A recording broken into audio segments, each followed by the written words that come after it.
Take a break from your busy schedule and join Harold Sala for Guidelines for Living. The American humorist Mark Twain once wrote, "Civilization is a limitless multiplication of unnecessary necessities."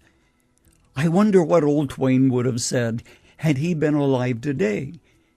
Never before has the consumer been confronted with so many choices and options. An anthropologist friend of mine points out that civilizations tend to move from the simple agrarian society to the industrial complex society, which eventually collapses under the burden of its own weight and complexity. I think it's fair to say that never before has a generation had more things than the present one. Yet with all of the toys which the dawn of the digital age has presented us with, from smartphones to light bulbs that you talk to, we are consuming more painkillers for headaches and antidepressants than ever before. If more is better, then surely we would be on the threshold of an unprecedented utopia. But that isn't how it works out. Having less is better when it brings simplicity, which produces greater peace of mind and happiness. When a builder has a problem with a house he's constructing, he goes to the blueprint. That's part of the reason we need to think through the complexity of lifestyles and the pressures of living today. Jesus said, "The foxes have holes and birds of the air have nests, but the Son of Man has no place to lay his head."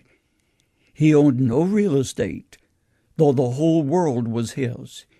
He borrowed another man's boat to row on Galilee, though on occasion, not having a boat, he simply walked on the surface of the water in the power of God the Spirit.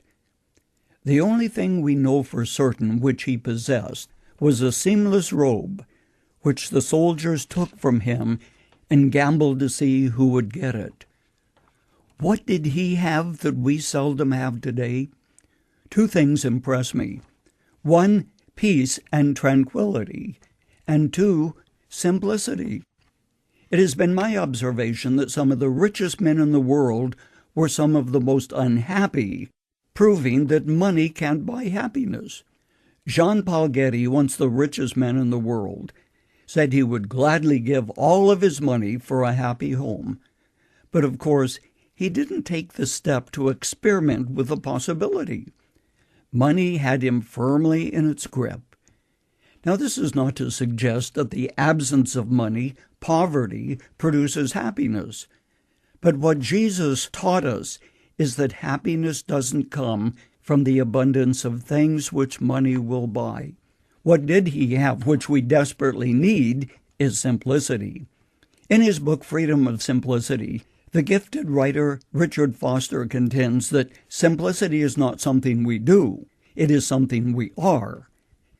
Simplicity brings a contentment which puts psychiatrists out of business, along with a host of entertainers and entrepreneurs who are convincing us that what we have or what we hear or see will bring happiness. Simplicity begins to put us in tune with the divine harmony of nature, and that is not to suggest that nature is God. It simply means we learn to be still and know that He is God, that we shut out the din and noise of stressfully accumulating more and more and hear His voice saying, "This is the way, walk ye in it." Simplicity is God's antidote to the pressures of life today. Think about it. You've just heard Dr. Harold Sala with Guidelines for Living. If you'd like to listen to the program again, download a copy, subscribe to our devotional, or view other resources, visit guidelines.org. We would like to hear from you, too. You can email us at info@guidelines.org. Thanks for listening, and we invite you to join us again for the next edition of Guidelines.